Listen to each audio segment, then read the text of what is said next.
देख रहे हैं सत्य हिंदी और मैं हूं आपके साथ कृति सिंह भदौरिया।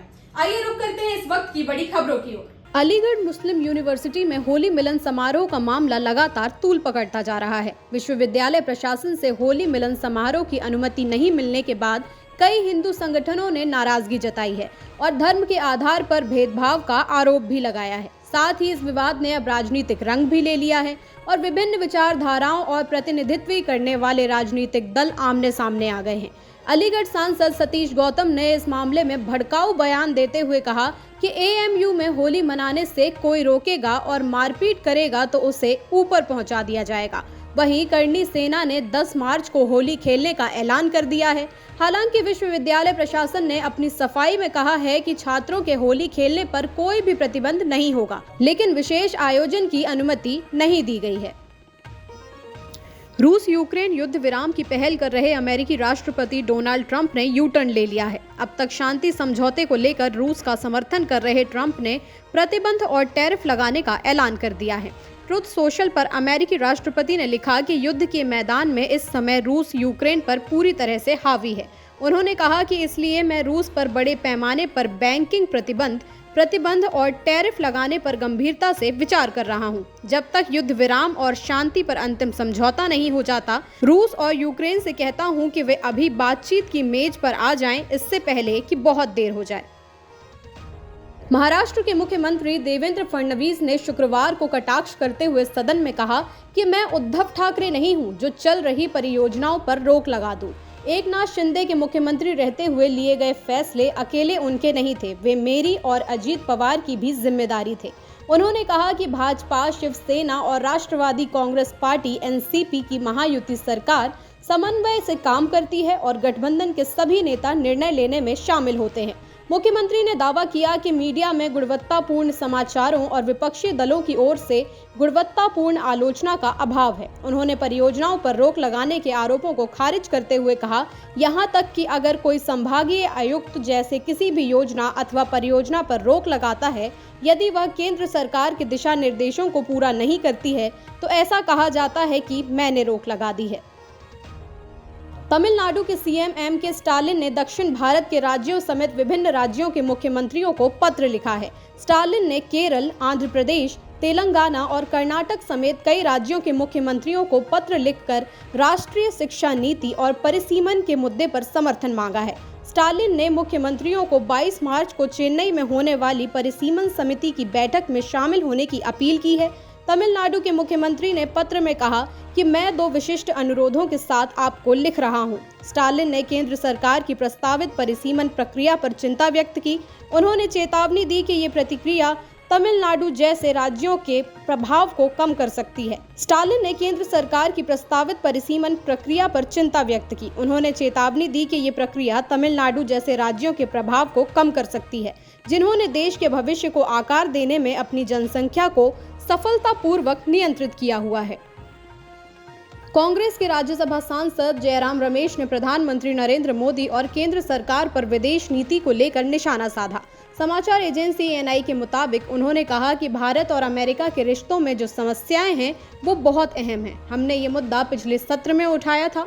जिस तरह से अमेरिका में रह रहे भारतीयों को हाथों में हथकड़ियां लगाकर निर्वासित करके भारत भेजा गया, ये तो ऐसा है कि राष्ट्रपति ट्रंप उनके महान मित्र को धमकियां दे रहे हैं। सांसद रमेश ने यह भी कहा कि यदि आप वास्तविकता देखें तो हमें धमकाया जा रहा है। चीन एक बड़ा मुद्दा है। संसद में भारत चीन संबंधों और सरहद पर हम जिन चुनौतियों का सामना करते हैं उन पर कोई चर्चा नहीं होती है। ये वो मुद्दे हैं जो हम संसद में नियमित तौर पर उठाते रहेंगे।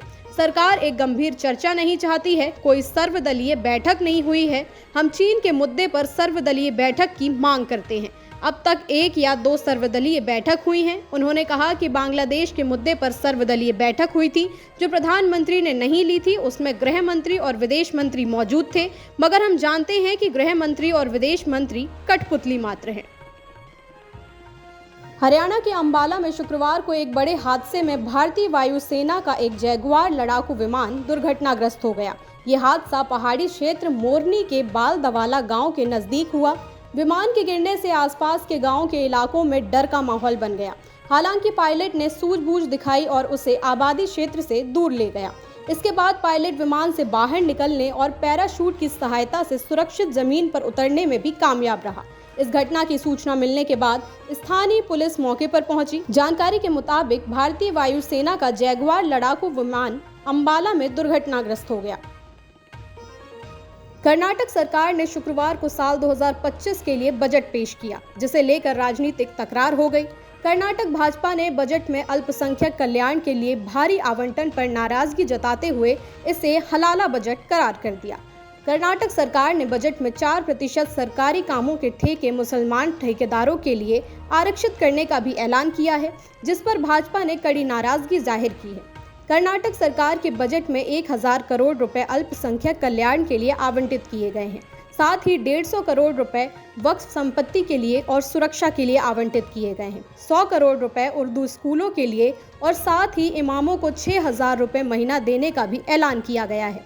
भाजपा की आईटी सेल के प्रमुख अमित मालवीय ने सोशल मीडिया पर साझा कर एक पोस्ट में लिखा और आरोप लगाया कि कांग्रेस संसाधनों के आवंटन में मुस्लिमों को प्राथमिकता दे रही है। अमित मालवीय ने लिखा कि 9 दिसंबर 2006 को पूर्व प्रधानमंत्री मनमोहन सिंह ने भी कहा था कि देश के संसाधनों पर पहला हक मुस्लिमों का है।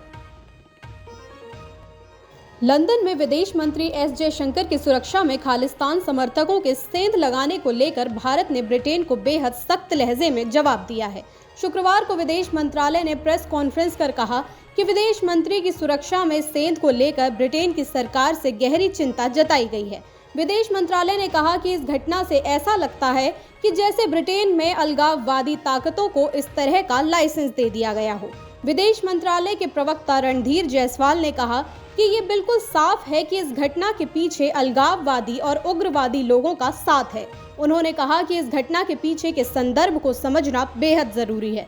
इस घटना से पता चलता है कि ब्रिटेन में अलगाववादी ताकतों को एक तरह से लाइसेंस दे दिया गया है। ऐसा लगता है कि शायद वहां के लोग इस घटना को गंभीरता से लेते नहीं हैं या फिर उनको फर्क नहीं पड़ता।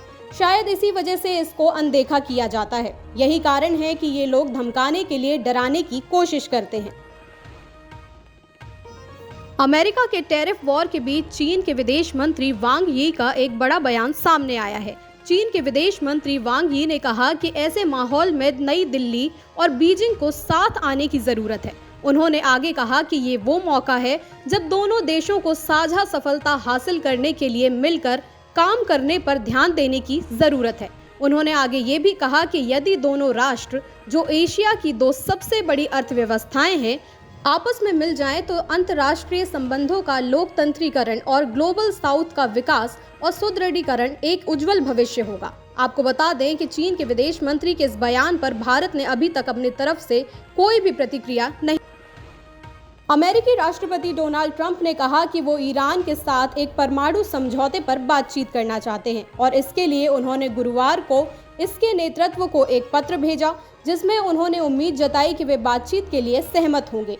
फॉक्स बिजनेस नेटवर्क के साथ शुक्रवार को एक बातचीत में ट्रंप ने कहा कि मैंने कहा कि मुझे उम्मीद है कि आप बातचीत करेंगे क्योंकि ये ईरान के लिए बहुत बेहतर होगा। मुझे लगता है कि वे उस पत्र को प्राप्त करना चाहते हैं। दूसरा विकल्प ये है कि हमें कुछ करना होगा क्योंकि आप एक और परमाणु हथियार की अनुमति नहीं दे सकते।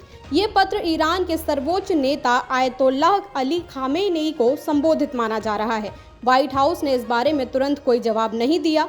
रूसी विदेश मंत्रालय ने शुक्रवार को कहा कि रूसी उप विदेश मंत्री सर्गेई रयाबकोव ने ईरानी राजदूत काज़ेम जलाली के साथ ईरान के परमाणु कार्यक्रम के आसपास की स्थिति को हल करने के लिए अंतर्राष्ट्रीय प्रयासों पर भी चर्चा की है। पेरिस के गारे डू नॉर्ड स्टेशन पर यूरोस्टार और स्थानीय ट्रेन सेवाएं रद्द कर दी गई हैं क्योंकि पास में द्वितीय विश्व युद्ध के समय का एक बम पाया गया है। हालांकि ये फटा नहीं था। स्थानीय मीडिया की रिपोर्ट के मुताबिक ये बम सेंट डेनिस क्षेत्र में पटरियों के बीच में मिला है। लंदन और पेरिस के बीच सेवाएं रद्द होने के कारण यूरोस्टार ने कहा कि कृपया अपनी यात्रा की तारीख बदलकर कोई अन्य यात्रा तारीख चुन लें। यात्रियों से कहा गया कि अगली सूचना तक सेवाएं निलंबित कर दी गई हैं। आपको बता दें कि ये स्टेशन यूरोप का सबसे व्यस्त स्टेशन माना जाता है और हर दिन 6 लाख से ज्यादा यात्रियों को सेवा देता है। सुप्रीम कोर्ट ने उत्तर प्रदेश के विधायक अब्बास अंसारी को राज्य के गैंगस्टर कानून के तहत दर्ज एक मामले में अंतरिम जमानत दे दी है। सुप्रीम कोर्ट ने विधायक अब्बास अंसारी से लखनऊ स्थित उनके सरकारी आवास से बाहर ना निकलने और मऊ निर्वाचन क्षेत्र का दौरा करने से पहले अदालत की अनुमति लेने को कहा। न्यायमूर्ति सूर्यकांत और न्यायमूर्ति एन कोटेश्वर सिंह की पीठ ने मुख्तार अंसारी के बेटे अंसारी को लखनऊ में अपने सरकारी आवास में रहने और मऊ में अपने निर्वाचन क्षेत्र का दौरा करने से पहले अधिकारियों से पूर्व अनुमति लेने का निर्देश दिया है। पीठ ने अंसारी से कहा कि वो अदालत की पूर्व अनुमति के बिना उत्तर प्रदेश ना छोड़ें और अदालतों में पेश होने से एक दिन पहले पुलिस अधिकारियों को सूचित करें। शीर्ष अदालत ने अंसारी द्वारा जमानत शर्तों के अनुपालन पर पुलिस से 6 सप्ताह में स्थिति की रिपोर्ट मांगी है। पीठ ने कहा कि उन्हें गैंगस्टर अधिनियम मामले को छोड़कर सभी आपराधिक मामले में जमानत दी गई है। पूर्व पाकिस्तानी गेंदबाज शोएब अख्तर ने एक चैनल पर बातचीत करने के दौरान कहा कि भारत और न्यूजीलैंड के बीच होने वाले चैंपियंस ट्रॉफी 2025 के फाइनल को लेकर बड़ी भविष्यवाणी कर रहा हूं। उन्होंने कहा कि टीम इंडिया मौजूदा प्रदर्शन के आधार पर न्यूजीलैंड से कई बेहतर टीम नजर आ रही है और फाइनल मुकाबले में भारत का पलड़ा भारी होगा। अख्तर ने कहा कि अगर हम भारत के हालिया प्रदर्शन को देखें तो वो न्यूजीलैंड से कहीं ज़्यादा मजबूत दिख रहे हैं। उनकी बैटिंग और बॉलिंग दोनों ही शानदार फॉर्म में है। इसके अलावा अख्तर ने यह भी कहा कि भारतीय कप्तान रोहित शर्मा न्यूजीलैंड के स्टार स्पिनर मिचेल सेंटनर के खिलाफ आक्रामक अंदाज में खेल सकते हैं। उन्होंने कहा कि रोहित शर्मा हमेशा से स्पिन गेंदबाजों के खिलाफ अटैक करने के लिए जाने जाते हैं और मुझे लगता है कि वो फाइनल में यही करेंगे। लक्ष्मण उतेकर के डायरेक्शन में बनी फिल्म छावा ने शानदार 3 हफ्ते पूरे कर लिए हैं और आज बॉक्स ऑफिस पर 500 करोड़ का जादुई आंकड़ा भी टच कर लिया है। विक्की कौशल और अस्मिका मंदाना की ये फिल्म शानदार कमाई करती नजर आ रही है और फिर से अपने चौथे वीकेंड में बेहतरीन एंट्री करने के लिए बेताब है। फिल्म का सिनेमाघरों में आज 22वां दिन है और फिल्म की कमाई से जुड़े आज के शुरुआती आंकड़े भी सामने आ चुके हैं। तो चलिए जानते हैं कि फिल्म ने अभी तक कितनी कमाई कर ली है। छावा ने पहले हफ्ते में 226 करोड़, दूसरे हफ्ते में 186 करोड़ रुपए कमाए हैं। फिल्म ने तीसरे हफ्ते में 85 करोड़ रुपए की कमाई की और ऐसा करते ही इसने बाहुबली 2 और स्त्री 2 का तीसरे हफ्ते का कलेक्शन का रिकॉर्ड तोड़ दिया। फिलहाल के लिए इतना ही। देश दुनिया की तमाम खबरों के लिए आप देखते रहिए सत्य हिंदी।